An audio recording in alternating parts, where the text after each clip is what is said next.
What is it about these semifinals and going all the way to 5 games? And do we really have the makings of a reverse sweep here, guys? Because as someone who predicted FrostFire to go 3-2 after game 2, I was like, you know what? I want these guys to go all the way, but you know, I'm not feeling too confident. But the past 2 games, the Jinx Sona combo seems to be the right combination. Yeah. Kitsua and the Jarvan just giving all the resources over to High Key Savage has been great. I don't know. There's so many things I can say about FrostFire that are doing so well. And Cubby, you got to break it down for me, like, because as someone, I don't want to get my hopes up and be let down again.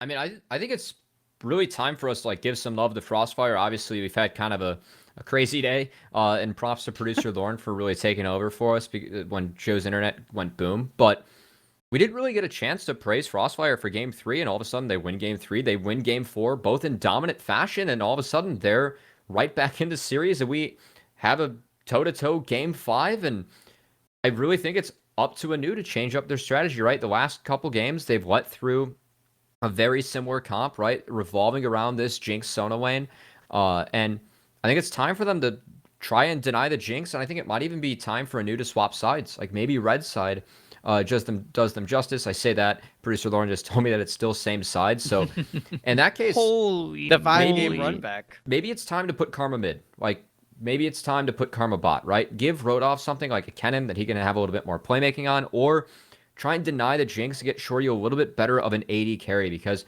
they're taking away the AD carries. And that game he tried to play Kai'Sa, but it's really hard to play Kai'Sa into a Sona because, you know, if you ult, Sona can just hold their ult and ult you right back, especially if you get behind. And we saw that in that game. It was so difficult for Shoryu to kind of position around those fights. So I'm curious to see what ANEW has up their sleeves, but it's got to be something different, because ever since they dropped the Karthus pick, FrostFire's looking like a totally different team.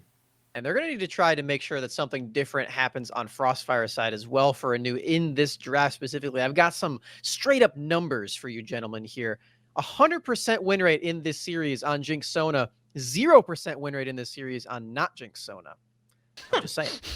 I'm just saying here, guys. The numbers do not lie, and I think that they should really consider taking away these 2 champions.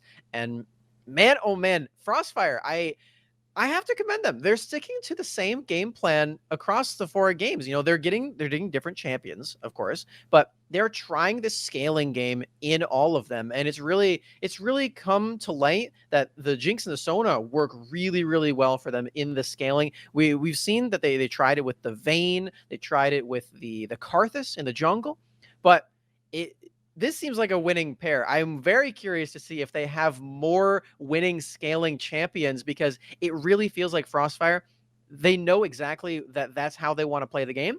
And on the side of ANEW, when they are trying to match the scaling with a little bit of scaling of their own, they're getting outmatched and outpaced in that regard. So I have to commend FrostFire for picking that up in the last 2 games here.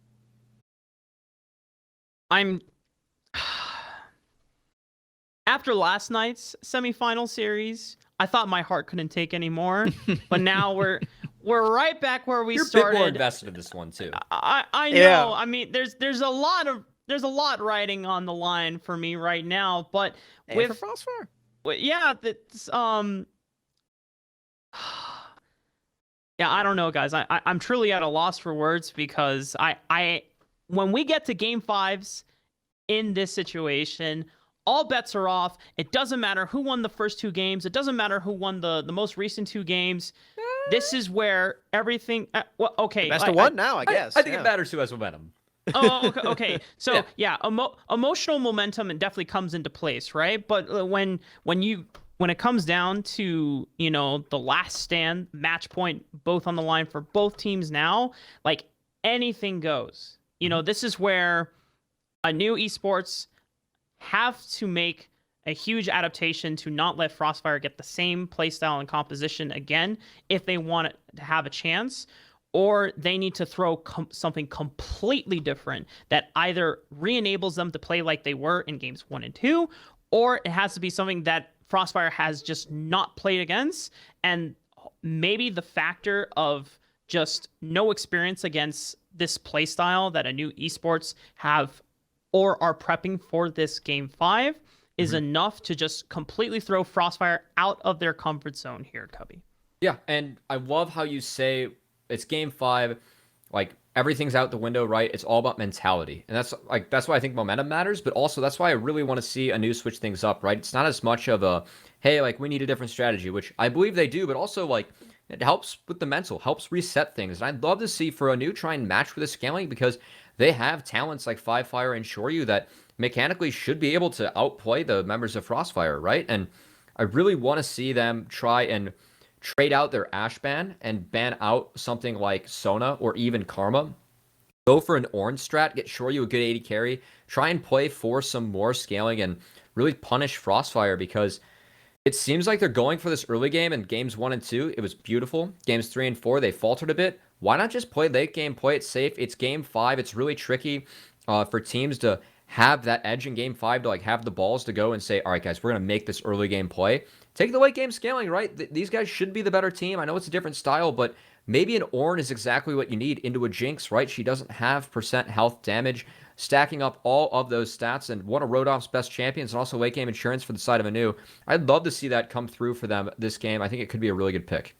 I think maybe that would work against the Jinx that you're talking about, but against the Sona, I think if they're going scaling, you have to get Dean off of that. Yeah, ban it. You gotta get rid of the Sona.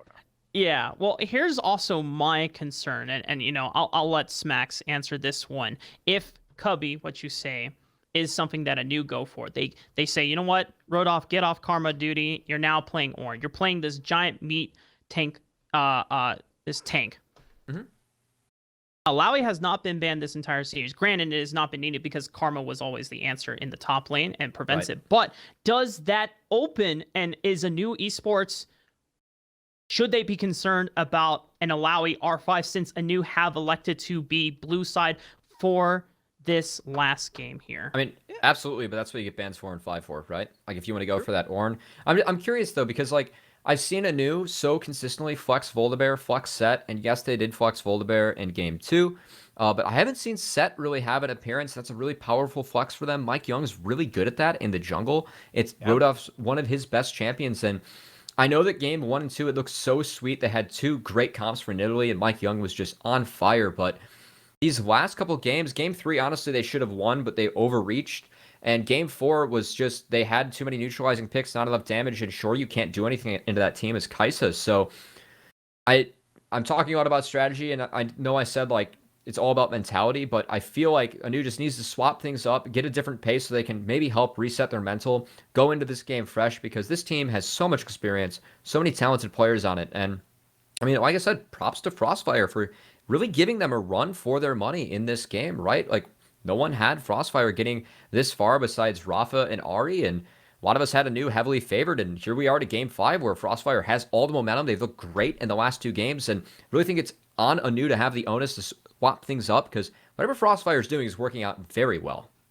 Yeah, it really is, and this is the same thing that we were seeing last night as well. We were in the same position going into game 5 on the brink of a reverse sweep with FrostFire having all the momentum.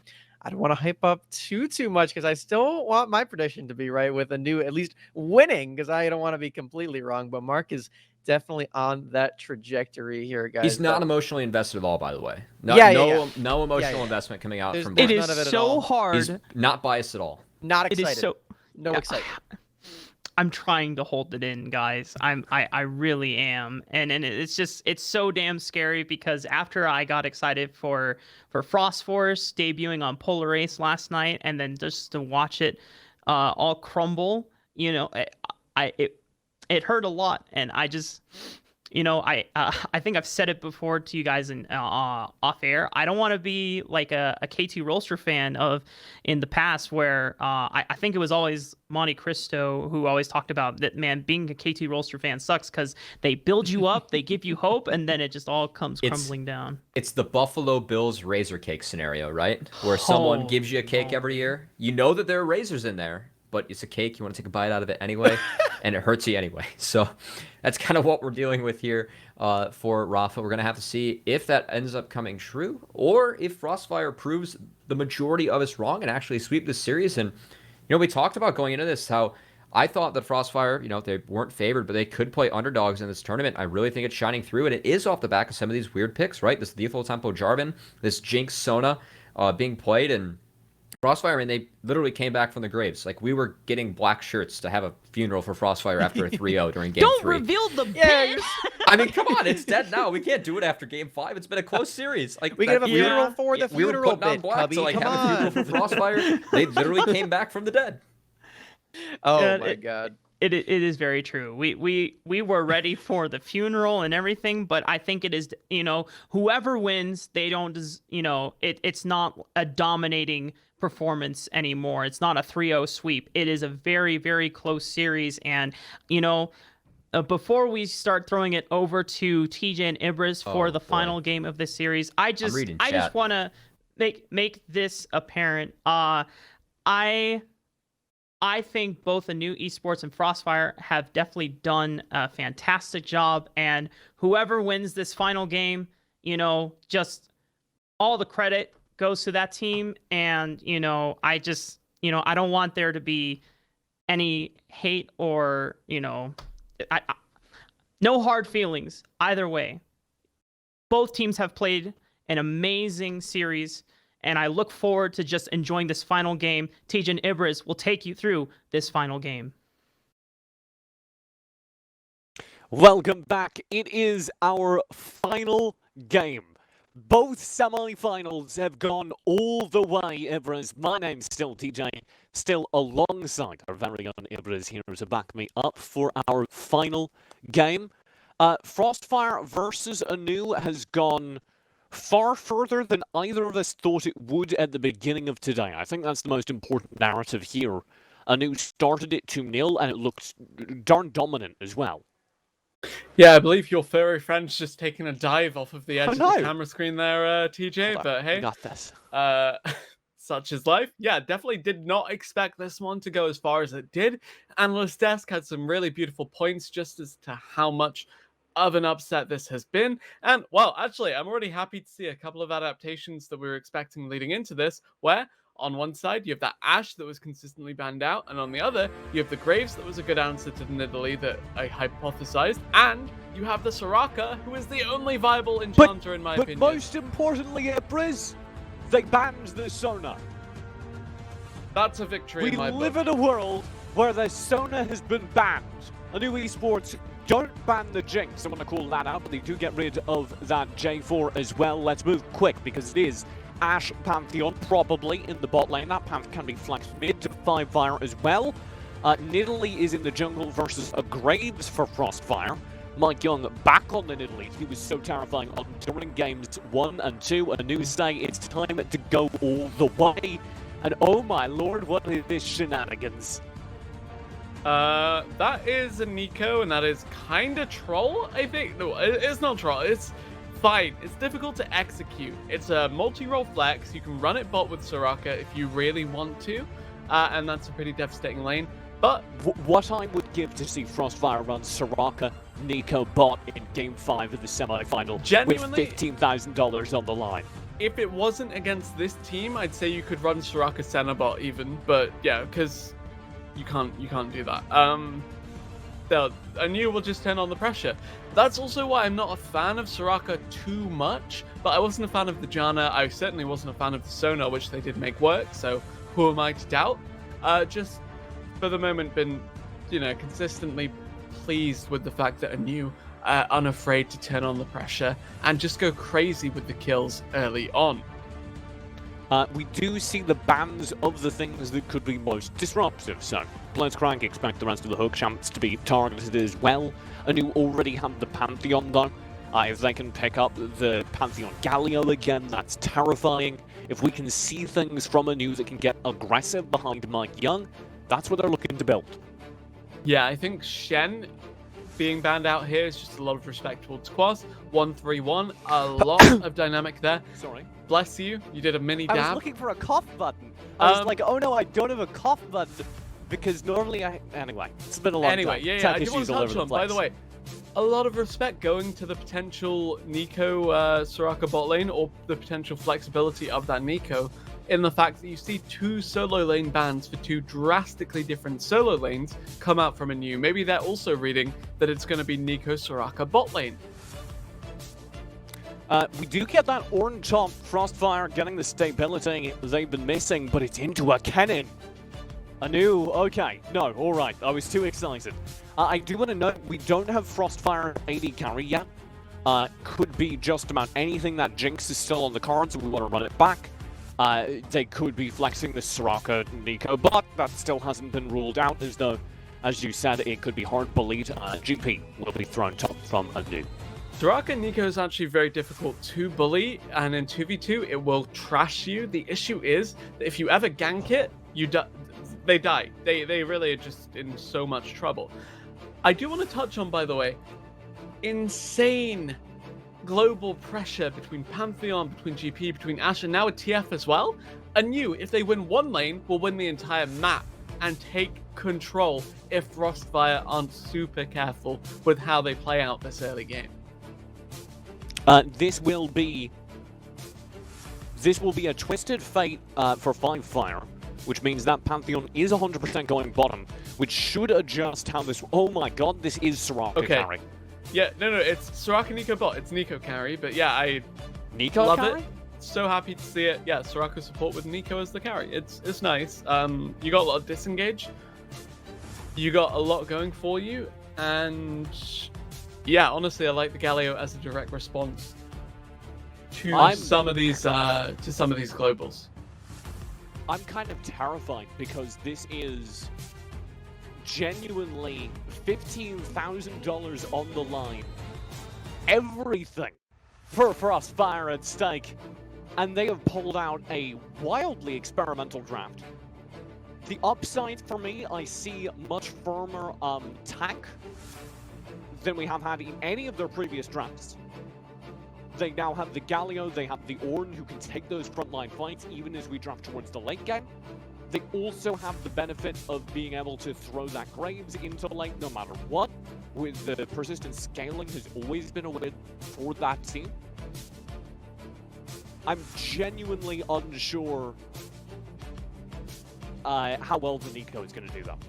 Yeah, not only is the Nico kind of drawing our attention as being that super weird pick that we're seeing come out here, Lobo's defaulting to his pocket pick when the entire tournament life of FrostFire is on the line, but also, as well as that, Kitsuo on this Graves has to outperform the Nidalee here. Graves Nidalee, pretty quiet, but also potential for volatility. If it's a farm game, the Graves does farm 5 camps for every 4 of the Nidalee.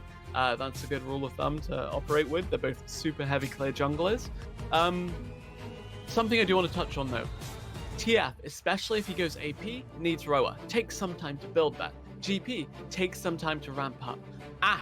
Yes, her level 2 Hawkshot can be devastating for feeding info to her jungler, but more of a mid to late game carry. This means that ANEW are actually opting into a style that maybe does benefit FrostFire and their preferred way to play this game. I am just now getting word, I've been passed info from Rafa. He says that Lobos has regularly, in fact, run this Nico bot during this season, and to expect it to be terrifying. I'm sad that the analyst desk send you little notes, but not me. I even sent Cubby a nice message saying thanks for giving me good points to follow, which also applies to everyone else, to be fair. It's just Cubby was the only one in my recent DMs, because they don't message me all of these notes that would have been helpful for me to know as the color. You drew a Blitzcrank hook on Rafa, and you think he's going to respond by sending you messages? You're trying to gank him from the desk. I drew a... What was the last time someone ganked you and you like sent them a PM that was like, hey, you know, I really appreciate it. I drew a Teemo hat on Smacks and he was unfazed. Granted, I didn't send that one to live, but Man of Steel. You think Cubby is the one with the face of pure, unflinching Cubby is strength? intense, man. Cubby scares me. That's a man who knows when it's time to talk about League of Legends, and he is serious about it. Rafa's excuse for not telling me was that you would see it sooner because I'm apparently incompetent and can't read what's on the second monitor. But, all right, it's time to wrap up a busy day of games. ANEW Esports versus FrostFire in Game 5. FrostFire throw caution to the wind, default to a Soraka Neeko bot lane. Talk me through it, Ibras. What is their win condition? Soraka, Queen of Enchanters for the King of Enchanters in Dean. Lobos as well, getting that pocket Neeko. Really beautiful bot lane shaping up here. Issue is, if Pantheon gets a nice engage with the rest of his team, can just trash this lane. The win condition, disengage with the Galio ult threat, disengage until you have this Graves and the Neeko in a position to carry. And my main concern is, while they have consistent damage, while they have stick around in the tankiness of the Ornn and the healing and sustain of the Soraka, the actual raw damage isn't there. You need the Graves to be huge. You need the Neeko to do her thing. Otherwise, it doesn't matter that a new Havoc comp that is going to take a while to come online. They'll just shrug off your damage and dish one hell of a lot back in response. And what I'm most terrified about for FrostFire is that ANEW have that high mobility comp again. The global GP ultimate will be present in every fight. You'll have Mike Young present again in every fight. You have the Ash Arrow to follow up with the GP ultimate with Mike Young's hard engages that can chase Mike Young and FrostFire as a roaming duo literally anywhere on the map. And by the way, Winter also has a near global mobility spell in the Grand Starfall. There is nowhere on the map that is safe from Mike Young nor ANEW as a whole's aggression. And that has always been a recipe for success when it comes to ANEW Esports. Yeah, I will admit I haven't seen too much of Neeko bot lane as of recent, so I'm not sure how that level 1 plays out here. But if Shoryu and Winter can shove hard for that initial level 2, they can then just chuck a cursory hawk shot into the wind, into the deep depths of the enemy jungle, and feed Mike Young so much information for where he can prey on Kitsuo. Buckle up, it is Game 5. FrostFire fight it all the way back, and now ANEW have gotten serious. Their strongest draft to date is met by FrostFire's weirdest draft to date as we get underway. The winner plays 100 Thieves next in the Grand Finals for the lion's share of $15,000 and, of course, those juicy SGC points. The loser has to fight for third, all the way down there with everyone else. And we have gone the distance, as you said, down to the wire now. You see FrostFire with their weird picks that you mentioned, maybe the ace up their sleeve, their secret hidden picks. They were hoping to save the finals, now showing the world, or rather everyone that watches challenges Uprising, which could very well be the world. It is the world. Neeko, Soraka. I've seen the stats. It's like, I don't even know how the lead up goes. Something about like, bro, look in this mirror and you can see the world, and then it's like, you are my, I don't know. Whatever. You are anyway, my world, Ibras. That's where we were going. So this is what I kind of wanted to see. They're harassing the Soraka rather than the Neeko. Of course, Soraka does struggle to heal herself, needs to hit the Q, and then yeah, her heal costs health, so a little bit of commitment there. Yeah, the name of the game here for the ANEW bot side is just Pressure Dean. Ignore Lobos, it's a Neeko, yeah, but she doesn't really do much early.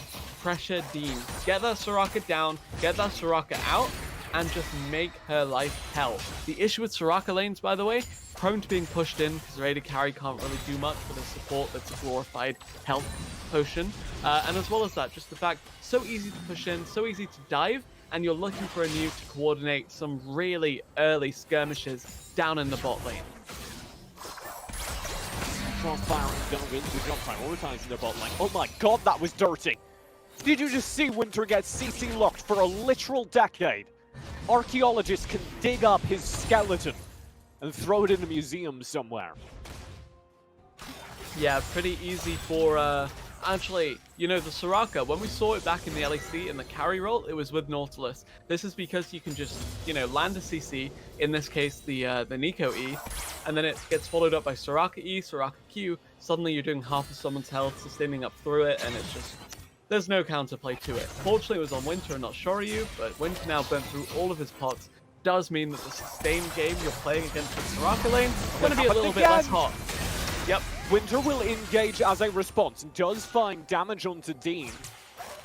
That's a good response, but you can see this lane, this duo we were questioning so much, just absolutely destroying the more traditional side of Shoryu. Oh no. When it's not production having issues, it's players having issues. Oh dear. It's been a busy day here at Challenges Uprising. If you're just joining us, you're like, wow, this is best of 5 series?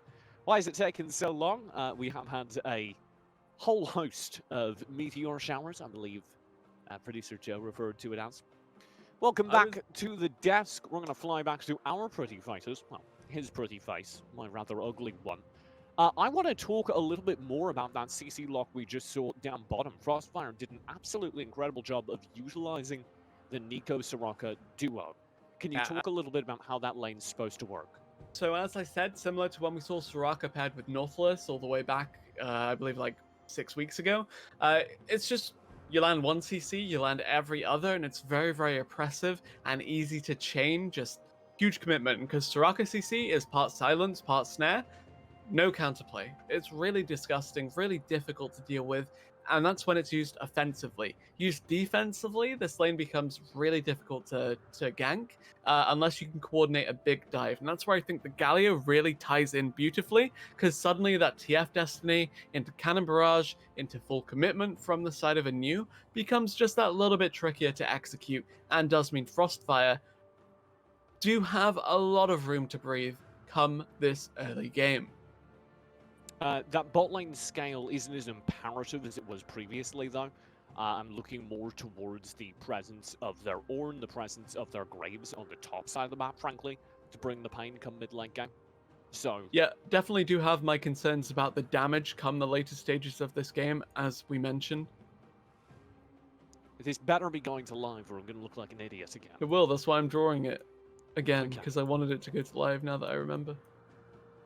Ibraz completed this art earlier, and I was like... We're in game really 5, TJ. You've about scaled to late game. Okay, well, send it to the stream. I will. Hold up your hand You for your will? sword, baby. Okay, well, you gotta send it before you draw the sword, though. Let's go here. I've already drawn it here. Oh, real good. Okay, you've got to send it, though. I will. Chat's gonna think I'm mad if you don't. All right. Chat does think I'm mad. It's sent. It's in there. Okay. Chat, this is what you pay Ibraz for. If you're wondering why he's spent big money. Late game Kale, late game TJ. You know, beautiful. Late game carry. We have scaled all the way to the late game. It is the second night in a row that we have gone all the way. If you did Stand miss that still. series, 100 Thieves. Continue your point. If you did miss that series, 100 Thieves versus Polar Ace the other day, that was an absolute banger. You can catch that over on the Challenges Uprising YouTube or right here on Twitch. And we will be back next week with our finals between the winner of this game and, of course, 100 Thieves next, who are lurking, waiting. Is this a Teemo hat? What else would it be? We're a League of Legends. No, but you've got to color it in, otherwise my how do I color it in? I have yellow and red, and I'm not even sure how to swap to red anymore. We've got our names though, so it's an improvement. That's all the color casting I've got for you. Nice. You can. Oh, I'm misaligned. You can of course catch all of that. That was Invert who joined us for that game. Of course, one of the coaches of Dignitas. So we had a whole set of big brains. Next week, when we do come to finals, Ibraz will be back, and so will Matna Beria Clondaniel, who is off busy casting a very exciting Twitch rivals. I'm going to do something a little bit spicy here as we wait for the in-game polls to resolve. Producer Lauren is going to get thrown a hot one.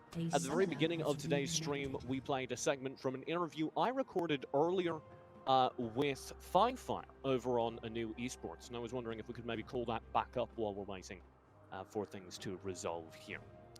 So that it is funny. ANEW is just that good. When I came back down from EGA, when Gyu came in, I told myself I didn't actually know what I wanted to do, because to be honest, in amateur, I kind of already conquered it, right? I had already gotten first place in the scouting ground circuit pretty handedly. I had already got shown for multiple years in a row that I was one of the best solo queue players. Last year I peaked at rank 2, only behind Santorin, who's been perennial rank 1 player who ended up finishing rank 1. So I didn't really know if there was much for me to do, much for me to prove in amateur. And worst cases, I would go back into amateur, maybe on a not top team, and I would end up losing some games, not looking as good as I did in academy. So I resolved that I was only going to rejoin amateur if it was on a team that I knew could win, that I knew I could learn from and improve from. ANEW eventually came back to me and said, hey, we have this roster. It was with, Mike Young, Shoryu, all these guys. And I thought it would be a really good opportunity for me because the roster set is super strong on paper, right? Again, lots of experience, lots of ex-pro players. Technically, all of us have played in academy at one point or another. So it was a roster that could win. And then also in terms of learning, Mike is known as this incredibly aggressive player, this incredibly high tempo, this is the meme player. But I thought it would be a good opportunity. All right, welcome back. Sorry, FrostFire. You can catch the rest of that interview earlier tonight during the pre-show, or perhaps uploaded on its own.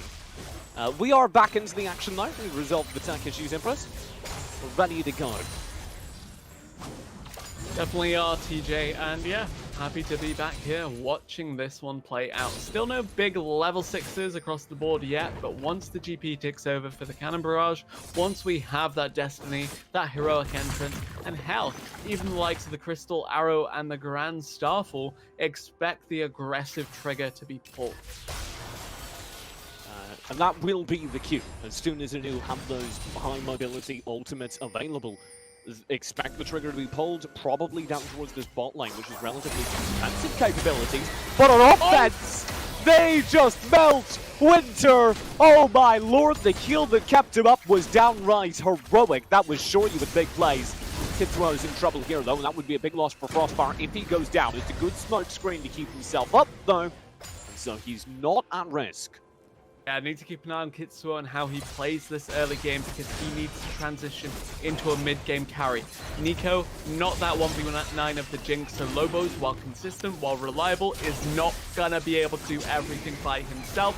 Kitsuo, the other damage threat, needs to actually be on the board.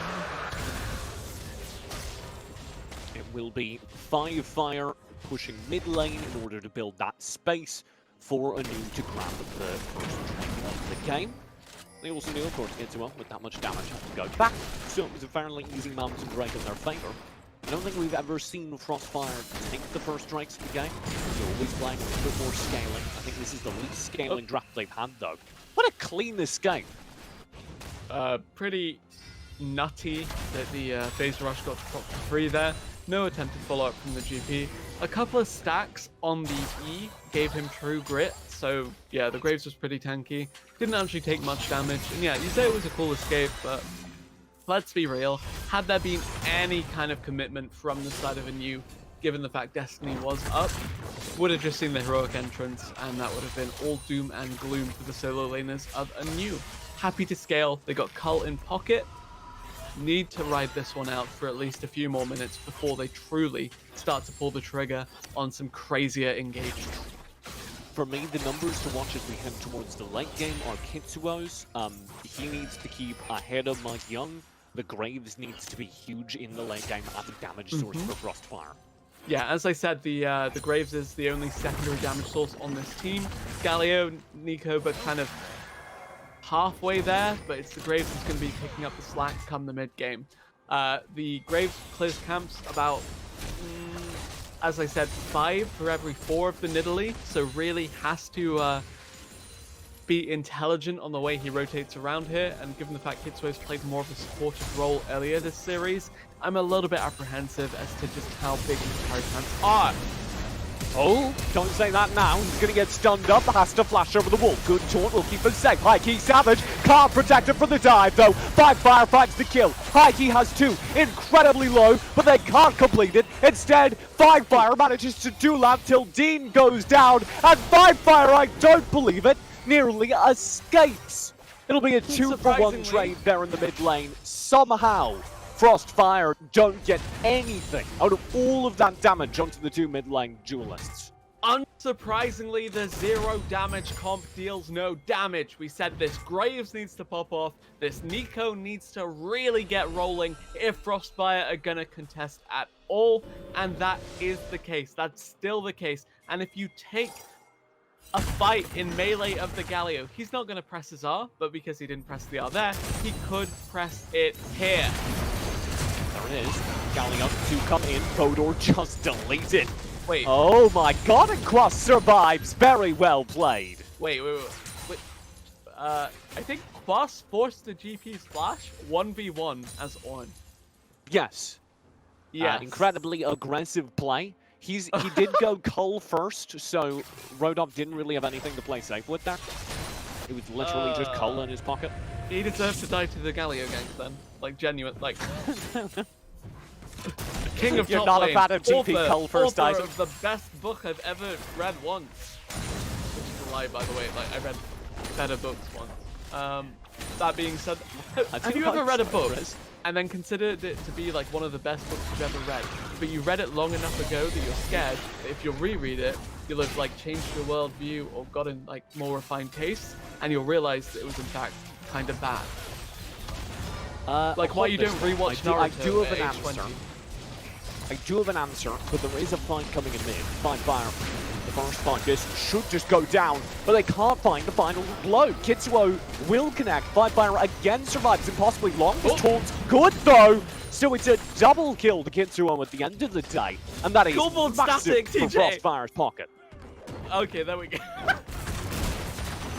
Scoreboard updated like a solid 10 seconds after the kill.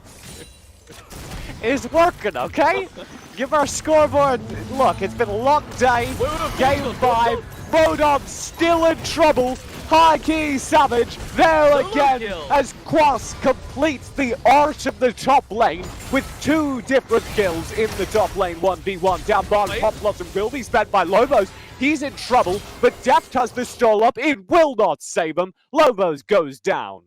Yeah, while the Ash W is blocked, the Pantheon Spear pierces through. You saw the arrow come through, you saw the full commitment bot lane, and it's what we said. However, speaking of our predictions earlier, we said Kitsuo needed to get big if FrostFire are going to have a good condition, and they go for it! Grand Starfall, Winter for the stun. They may be able to shut down that win condition. Kitsuo's gone. Starfall, Destiny, and everything else in between, all committed by ANEW to shut down the jungler of FrostFire. Kitsuo, he overstays, he waits, he wants to spend his gold, and he dies trying to force a reset seconds before the second Drake of the game. ANEW still in control of this objective. They've been in full control of it since game 1, and they don't relent here. Infernal Soul does come up. That would be big for either team to get it. Either ANEW get a little bit more to deal with all the tanky late game HP FrostFire are going to have, or FrostFire get it to boost their damage in the late game. I would argue it's bigger for that purpose. FrostFire are a ways away though, ANEW with both early game Drakes. Yeah, ANEW now just going to try and hold out till that soul comes up. As we said, they want to scale up on GP, TF, Ash, so the onus is really on FrostFire to do a lot with the lead they have. Not this! Oh dear, Dean just diving in. Kitsuo chasing Mike Young. Dean will survive. Mike Young should fall again. Kitsuo and Lobos combine for that kill. Intentionally handed over to Lobos, if I'm not mistaken. FrostFire down the mid lane, does need to run. No Will not be taunted.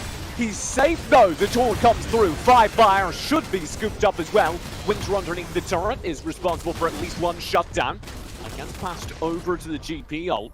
Just as good really, Rodolph needs the gold a little bit more. I think Winter's still chasing him. He wants Kitsuo. High Key Savage with the taunt goes for the fight, and into the stasis will survive. Here comes Rodolph now. Looking for revenge, sure you to pick up High Key Savage, will be 1 kill. Back over to ANEW. I'm not sure how I feel about that flash High Key Savage, but your map movement has been stellar so far. 7 out of 8 kill participations on this Galio. Needs to continue to apply the pressure across the board, coordinate invades with this Brave. And Mike Young, despite getting picked up despite overcommitting for Soraka that places the silence under herself. Whoa, over the Now wall. back on the board Oh with my the god. Herald. Okay. I'm terrified of Mike Young's movement here, particularly as the Forge God will come through. Kitsumo's hard chasing. Forge God goes wide. Mike Young, oh my god, deletes Dean, but it doesn't matter. Still 1-for-1 trade. Mike Young's a nutcase, but it's not saving ANEW, and that is new. Nutcase could become your go-to word. Yes, for Yes. Mike Young and FrostFire in particular. Alright, They just I do feel stupid things, and nutcase is like replacing what I actually want to say. it works out. It Being works out. And censored. Lobos, maybe this will work out for him. Prowling on the Nico, who's a chameleon, so I don't know if she prowls. On all fours, kind of Ominously flicking her tongue. I don't know. Staring, blending into the environment. Attributes that Okay. I don't know. Cackly on the. Ibris, can we get a time check for Ibris? It is 4:58 a.m. Mike Young needs to do a time check too, given the fact that he pounced into the wall trying to pull the wolf camp. The wolves are on the prowl, being kited around the jungle mercilessly. Yeah. Anyway, back on topic. Rod of Ages completed for TF, 6 minutes. Wait, complete that 8 minutes. Okay, that is not a bad start. Unfortunately, it still does take a while to ramp up.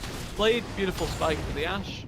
Triforce, nice for the GP. Single item leads, but ANEW, really nice to fight around. Issue being, FrostFires aren't that awful either, and I think right now they're still in an absolutely fine position to actually take some of these crazier fights. Not if Kitsmo dies now, and he's awfully far forward here. With the heroic entrance to back him up. Pop Blossom chasing FrostFire, doesn't connect. FrostFire just walks away from all of it. They are safe inside their own jungle. Trying to find like a wrap-up pun that rhymes with Pop Blossom, but I'm struggling. Okay. I was like something. Aragon. That was, I read Awesome. Aragon when I was like 13, and I thought it was like fine. It wasn't my favorite book ever, but I kind of enjoyed it. I bet the movie And was your then favorite movie ever. No, I read it again like a year later, and I was like, oh, this is an awful book. What was I thinking? So that's the time it's happened. And that was only last week.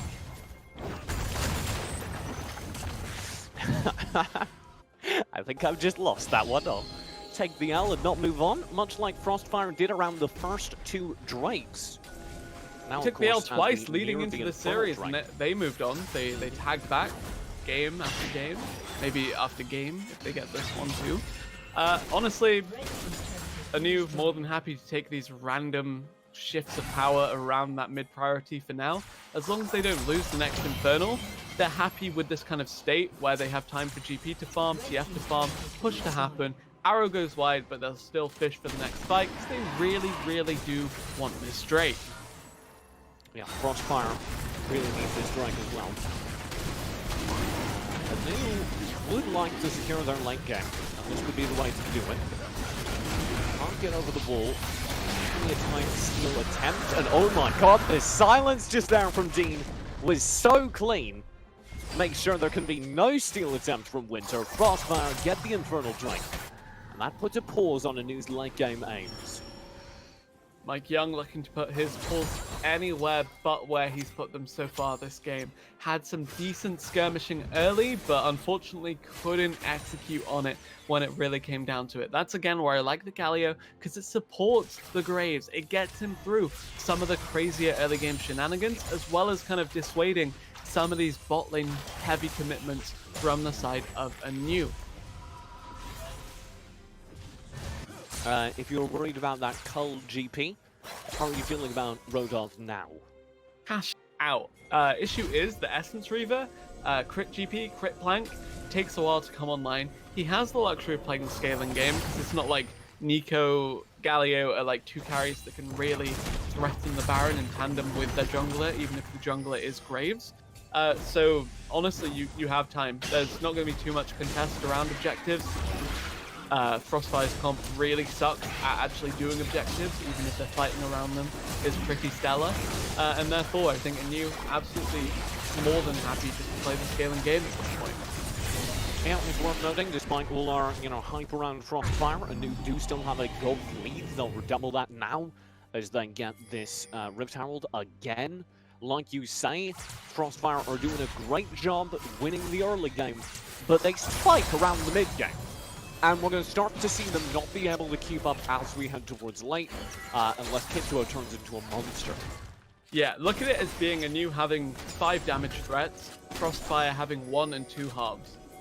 It's really difficult for FrostFire to actually win immediate fights, but the war of attrition should go their way. As long as they're prolonged, you know, kind of letting Soraka heal everyone up, getting sustained, playing around their big cooldowns, they can win. They have a solid attempt at it now with a good Orno. Yep, sure, you could be caught out there. Winter's trying to fight it back. Nice! Engaged there. Quash with the flash. He's still chasing. Shoryu has no HP remaining, and Kitsuo's there to complete the kill. Winter's just got to run away. There's Mahjong still trapped inside the pit. He's completely surrounded. And Quas again has the knock-up. The art of the top lane is being demonstrated in full form here on Ornn in Game 5. The radius on this Ornn knockup. Big, insane. large, vast. That being said though, while all of that commitment was happening, the solo laners of ANEW were taking a solid chunk out of that top lane tier 2 and the entirety of the bot lane tier 2. Now they're going to take a solid chunk out of Quas. Yeah, Quas Okay. will have to rely on that TV in. Monkey Savage does arrive, and he's looking for somebody. Instantly gets gold carded, no. just turned on. Has to Justice Punch away. That's half his HP gone in a single combo. And maybe a sign of things to come as ANEW are scaling into that GP. Something kind of slept on by the... Oh, nope, here's... Kitsuo. Oh, Yep, we've kind of slept on his approach here. This is 1v2. Here comes the heroic entrance and the Grand Starfall. Already Kitsuo gone. That's most of the damage in this fight. He's trying to kite back, and he's going to get absolutely chunked. High-key Savage already gone. Mahjong's here. ANEW clean up the top lane, and that is a firm lead in Game 5. clean ace comes through for ANEW there. It looks promising for FrostFire, but they can't close it out. I said FrostFire had a 4 Baron pick. ANEW, no such reservations. Hammering down the DPS, tanking this one up, and even pushing top tier 2 to really hammer home their lead. Baron will be picked up, and there it is. The ANEW we were missing for 2 games in a row finally finds an opportunity. Off the back of Rodov's arrival in the game as GP, they bunch up top and punish a slightly sloppy gank attempt from FrostFire. Yeah, really looking at FrostFire as kind of smacking themselves to that one. Really, really rough turnaround there. ANEW, though, you're seeing the power of this multiple global comp. You said it yourself, Pantheon. Grand Star falling in out of nowhere. TFGP there to begin with. Ash Arrow for good measure. Bought enough time for Nidalee to rotate around the map. And here's the fight anyway. With Baron buff, they're just going to go for it. Winter will be taunted. From line, Kitsuo going to back away. FrostFire? Blossom to try and stay safe, but FrostFire has already annihilated Dean. And that's a big pickup to start things off as Mike Young cleans up his second kill of the fight. It's Quas trapped in the middle of 3. He'll go down as well. And another fight is won by ANEW. With the better part of 1 entire year to 3 cast onto this Pantheon, the 0 damage comp cannot close it out, cannot pick off this isolated member, and it looks like with Shelly in pocket, ANEW on track to close this one out. Loboz, can you hold? Dean, can you hold? Baron buff is here, minions are here. Rift Herald is here as well. The dream lasted for hours as FrostFire fought it all the way back here, and it is gone in an instant. ANEW return to the battle, and they will be going all the way to the Grand Finals to face 100 Thieves next, again in the battle for the top of North American Amateur. Close to that reverse sweep, but ANEW hold on. They keep their lead in this series. They close it out eventually. It wasn't clean. It was hard fought, and they get it done. And that puts, I think, a very interesting spin on our grand final next week, Ibris. We had 100 Thieves get pushed all the way to Game 5 by Polar Ace, and we said, oh no, is 100 Thieves too weak to face ANEW? And then ANEW dropped 2 games in a row, all the way to Game 5 here against FrostFire, who had an excellent showing. Some very unconventional play by FrostFire to get them there, the kind of innovation that I love to see in amateur. In quarterfinals, we looked at ANEW and 100 Thieves X looking like the dominant teams. We're like, okay, they'll blow through semis and just meet in the finals for one grand clash. Story couldn't have been different. They both got thrown down to the wire and had to really work for it, but outcome is still the same. We now have 2 very, very similar power level giants really pushing home here for one of the most insanely close finals in the circuit, you have to imagine. Yeah, we've seen it many times before, but never like this. 100 Thieves next will be playing ANEW, both teams kind of stumbling into the final. And that's a new look for both of them. This is not peak performance. These are both teams adjusting, it seems, to, in ANEW's case, some definite weaknesses in their playstyle as late game scaling trips them up a lot. And in the 100 Thieves case, they lost literally half their roster. That makes this finals next Wednesday, right here at twitch.tv/Challengers Uprising. Very cool. We're going to go over to the analyst desk. They're going to break down that final game. Don't go anywhere. We're going to close out today's broadcast and the semi-finals of Season 1 in a few moments.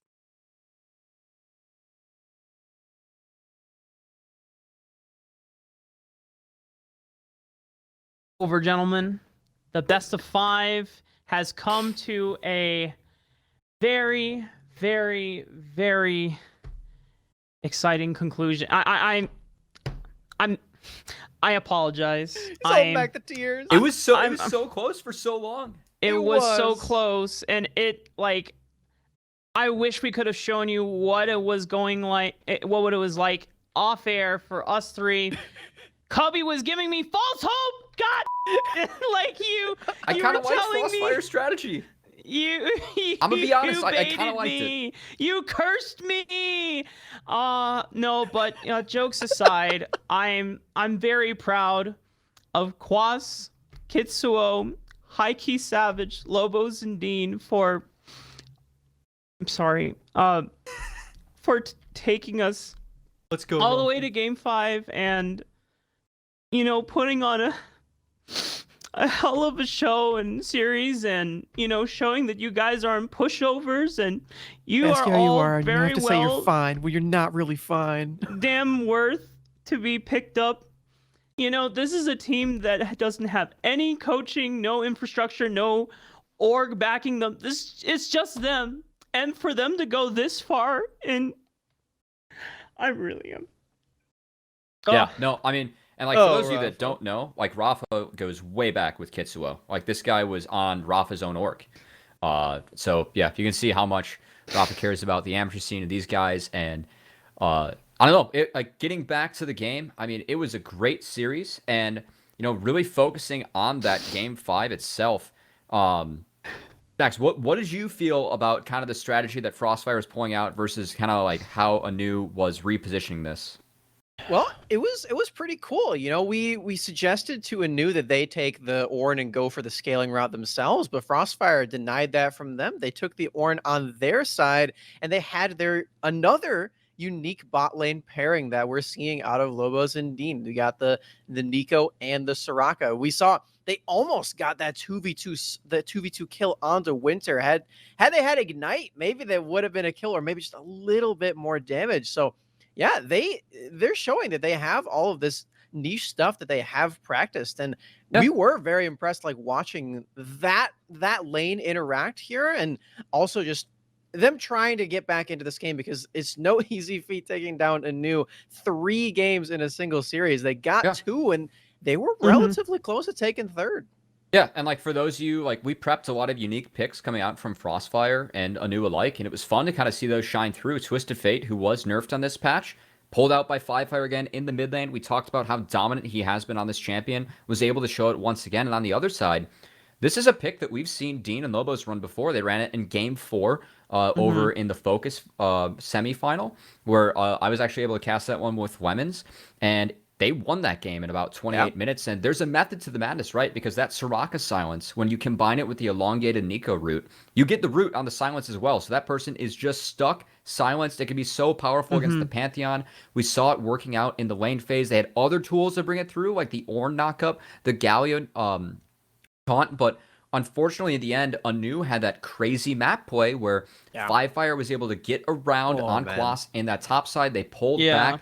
They were able to get a really good front-to-back team fight behind Gangplank's barrels, and that's really what swung the game in their favor. Yeah, so much credit to ANEW for pulling off this just huge, sweeping team fight win in that top lane right there. That's going to be something where we're going to have to go back and watch that replay about 50 times just to prep for this next finals that we're going to be seeing next week. But before we get there, let's keep talking about this because this game was absolutely phenomenal here. Oh man, I can't believe I'm with you here, Rafa. I cannot believe that FrostFire got all the way to game 5. They've had all the reverse sweep momentum. Amid all the the unfortunate issues we were running into with the broadcasts and just trying to stall for everything, I was ready for, it's like, oh, okay, it'll be a 3-0, but it was a hell of a ride. It is a series I will never forget in my entire life, and I don't want to take away from ANEW Esports and their well-deserved victory, because they deserve to go to grand finals. They deserve to be playing against 100 Thieves and next Wednesday. And there's many players on that. Like I respect every one of those players as well. So I just I do apologize if I'm showing a lot of favoritism over to the other squad, but the ANEW boys and the roster, the coaching staff, I'm very happy, and we're gonna have a hell of a grand finals next Wednesday. We do have Ari Panda on standby, ready to have an interview ready with the winning top laner, Rodov from ANEW Esports. Good evening, Challengers Uprising. I am Ariel Ari Panda West, and I'm here with Rodov, the top laner for ANEW Esports. Congratulations on your 3-2 victory over FrostFire here in the Day 2 semifinals. It was a little bit of a battle there. So you guys came out really strong game 1 and game 2. Like, absolutely every lane was just being dominant. And then game 3, FrostFire kind of changed some stuff up. So walk me a little bit through game 3 and game 4. Where do you feel like you guys were struggling the most? Basically game 3, I think our problem was that we threw a bunch of times. So we were like doing fine, and then we failed like a dive, and then we failed another 2 plays after that. And their Sona got very accelerated, and it was hard for us to team fight from there. And then I'd say game 4, honestly, Sona was a problem again. And so we just kind of fed the AD, the Jinx, and then Sona made her unkillable in team fights, and we just lost like just 5v5 team fights, and that's pretty much what happened game 3-4. Yeah, makes a lot of sense. Kind of hard with the Sona plus the scaling 80 carry bot lane pairing, especially once they start getting ahead and going. A little bit hard to come back from that. But game 5 actually just right out of the gate was kind of a banger for everybody. Like, it was so back and forth for most of the entire game. So what was your guys' plan going into game 5? You had just went 2-0, and then FrostFire went 2-0, so you guys were a little bit on the back foot there. So what did you guys change to pull out the victory? In draft, like gameplay wise, we just decided to ban Sona and Jarvan because we thought the enemy was feeling good on it. Games 3 and 4, they were playing well with those champions, so definitely we made a lot of decided good to plays. get them off it. Yeah, and then mindset wise, we just we decided to just go into it, not play scared. Because last time when we were against 100 Thieves, our game 5, we were all like not making too many plays, just playing not to die. So we just told ourselves, okay, let's just play how we usually play, have no regrets, just be aggressive, and yeah, just play like normal. Definitely, and you guys were able to pull out the Game 5 win with the Silver Scrapes entering the stream. So now, next week on Wednesday, you guys are going to face up against 100 Thieves next for the finals of Challengers Uprising. You know, you're getting a shot at that $15,000 prize pool and the Face It Scouting Grounds points. How are you guys feeling about that matchup? I'd say we're feeling pretty good. Obviously, the roster changed, so I'd say they're at least a little bit weaker. And last time we played them, we took them to 5-game series. So if we get to practice some more and really clean up our gameplay, then I'd say we have a good shot at taking it down.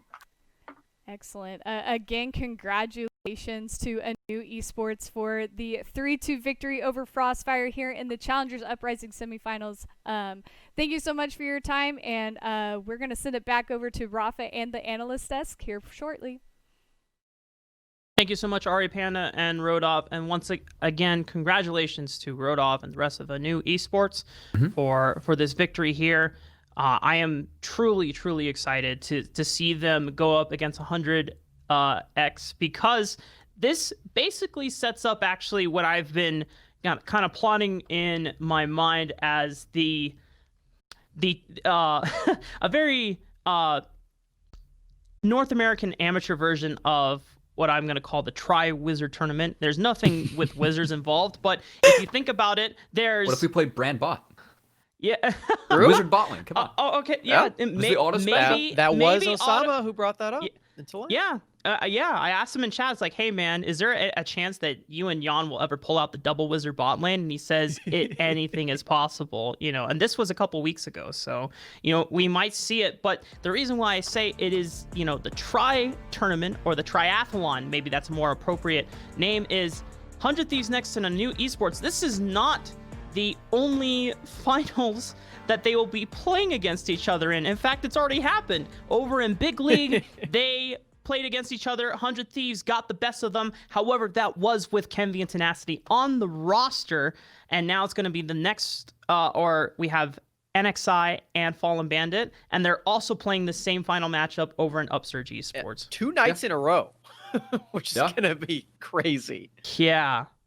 Yeah, and honestly, we're gonna have to see which 100 Thieves next shows up, right? Because this is a team that we really don't know anymore. And keep in mind that Big League final where it was ANEW versus 100 Thieves next, I think 1-5. And that was one of the best series that we've seen so far, honestly, until the 2 best-of-5s we had here for the semifinals, both which were really fun series. And before we close the book on FrostFire, I just kind of want to go back and take a look, like for you guys that don't know, like Rafa was kind of getting into it, but these guys. It's 5 players, right? There's no Twitter, there's no org, there's no extra people helping them out, there's no coach, there's no analysts, nothing. And they took a team of 5 LCS players the full distance, playing stuff like Jarvan Jungle, playing Jinx Sona bot, playing Assassins mid, J Smith. Oh, J Smith didn't work out that well, but he's seen success on it in the past. But I mean, like this run from FrostFire, like this is what amateurs about, right? Like 5 guys get together, they make a team, they play, they go far. They were good enough. We'll see if we see them in the 3rd place game, possibly on Cup. It's too bad that these guys weren't streamed more throughout the season because, yes, they did struggle early in the season. They were knocked out early in leagues like Big. However, they really came on in the past few weeks. They're going to be in the finals of Risen on Sunday, I believe, which Rafa's actually casting as well. Yeah. And so, stay tuned because these guys can possibly still make it into top 8 of SGC. I hope they do because if they do, I think they can definitely be a dark horse, and they proved that here today with their play, pulling out some crazy picks. And so, fun team to watch, and hopefully we get to see more of them.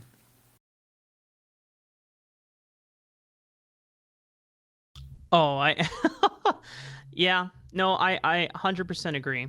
I'm super excited that I'll be able to cast them one more time during this SGC season.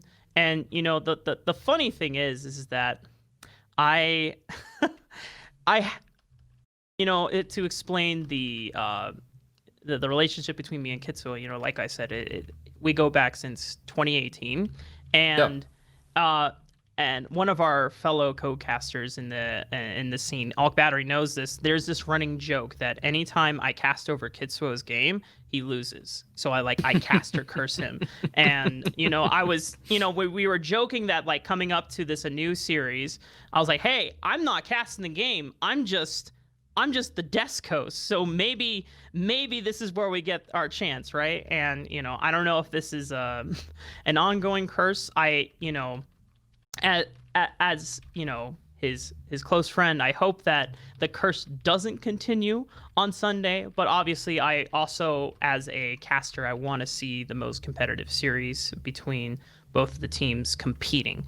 So we will have to see what happens of that. But I want to give the floor over to Smax to speculate more on this ANEW into 100 Thieves next matchup, because it's completely different from the one we saw over in Big League, and as you said, it's going to be played 2 nights in a row. First on Tuesday over on Upsurge Esports, and then on Wednesday here on Challengers Uprising.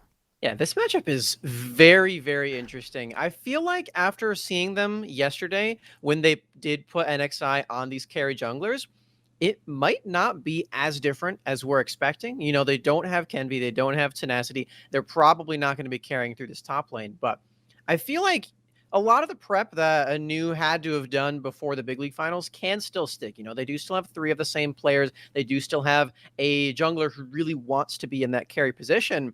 So I feel like a lot of the prep is still going to stand. It seems to me as though ANEW is going to be rather favored coming into both of these series, with the 2 new people coming into this roster, and the fact that the other series already went to 5 games. I don't want to spoil my predictions too much here, gentlemen, but it feels to me as though ANEW is going to have the upper hand there.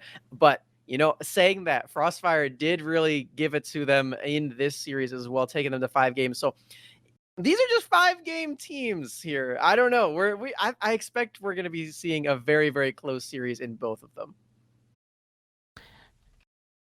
I cannot even.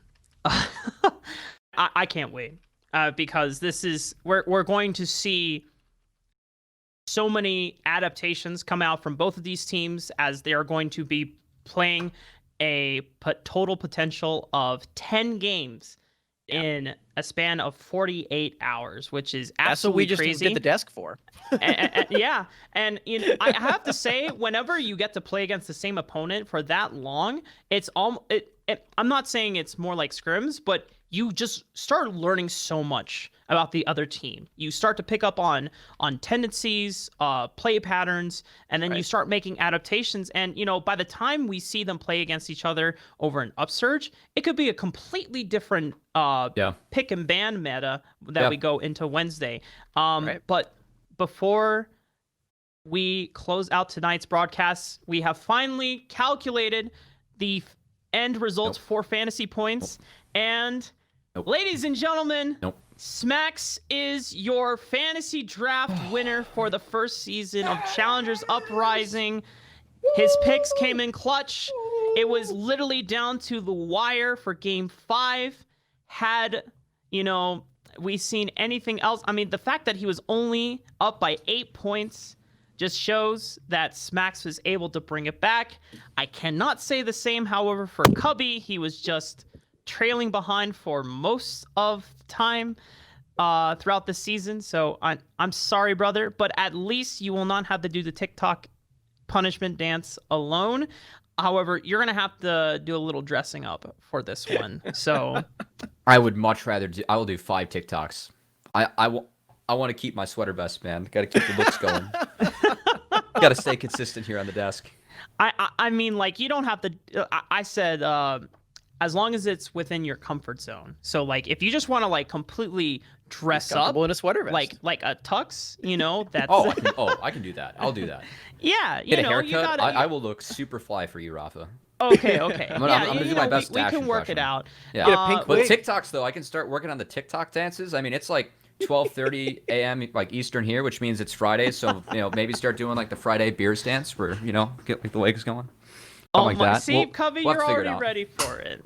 Hey, well, I am a dynamite dancer. Just throwing that one out there. It's Okay. you guys. Alright. You guys are gonna be impressed by my TikTok skills. I'm gonna go full zoomer. Yeah, I might have to I better be ask some of the impressed. younger players for like some Yeah. TikTok advice.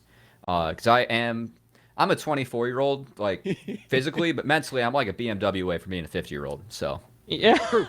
I better We're be gonna- impressed by your TikTok dancing because I have not been impressed by your fantasy at all, Cubby. You've been in It's been last bad. place Holy for more. You've been in last place for more time than like over half of the fantasy's lifespan, and you still are in last. You've had first pick for all of Holy. them. I blame Oh my Meech.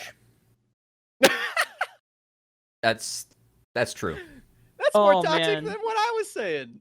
just beating him down while he's already dead, dude. Oh like, Oh, boy. well, we look forward to seeing your very high quality video, Cubby, as I will also have to work on something similar. We'll be posting I- recommendations on the Cup Twitter probably for you guys to vote on. That's Yeah, If we're not we doing will- that, we are now because I just announced it live on air. So Yeah, We'll yeah, have yeah. to find No, out. we definitely need. We will be reaching out through social media to figure out what is the most popular trending TikTok dance, because we I've are got moves. completely Just throwing that out there. You're gonna see. yeah. them. Oh, we are completely out of touch with the TikTok meta, as we have been so involved with the League of Legends meta. So, please help us out on that. We would be much obliged. But on behalf of the entire Challengers Uprising broadcast and staff, we thank you so much, not only for your support, but also your patience, as, you know, it was definitely a very tough day for all of us. But there's one more thing that, you know, I want to say. This is our last day working with Joe, Lauren, and Nick, our wonderful production crew. And although it was a very tough day, you know, we worked tirelessly with them to try and just, you know, piece as much as we could together with them. And, you know, I'm so proud and so happy to have worked with them through this entire season. We may not have the fanciest, you know, looking stuff all the time, but this has been one of the most fun and, you know, definitely in terms of creative freedom, the most, you know, freeing experience in terms of working with the broadcast ever, and just working with these guys to be able to just create content on the fly, stuff that has been entertaining for the entire amateur scene. It has been such a pleasure, and I'm so happy to have worked with all three of these people. And, you know, I will be missing them for next week on Wednesday. But We love you Thank you so guys. much to Yes. them. Yeah, it's just These guys have been awesome to work with. It's been a blast.